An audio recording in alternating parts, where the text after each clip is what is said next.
Mamamatay ba ang fry pag walang oxygen or filtration? Hi everyone, this is Zay from Zay Aquatics. So sinasabi siguro ng oxygen dito is yung aerator. So dalawang setup ng fry tank ko. Ito yung fry tank na may aerator. Yan yung mga na-harvest ko last week. Kung mapapanood nyo doon sa dati kong video. Yan, malaki na sila. Buhay pa naman lahat. And ito yung iba. Nilagay ko sila dito sa fry tank na walang aerator.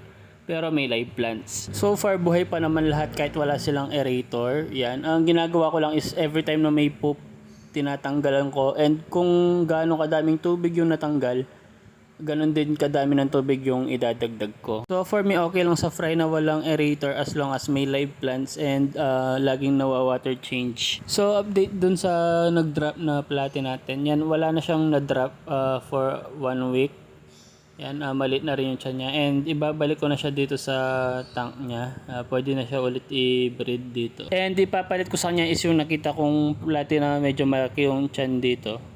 Yan. So, ayun muna yung mga update sa platy for today's video. And ayun, available pa rin ang dried tubifex and dried brine shrimp dito sa Zay Aquatics TikTok shop. Yan, galing kay Drip by Vinci. Official reseller po tayo. So, check out na with free stickers po yung mga yan pag nag-check out po kayo. So, yun lang and happy fish keeping!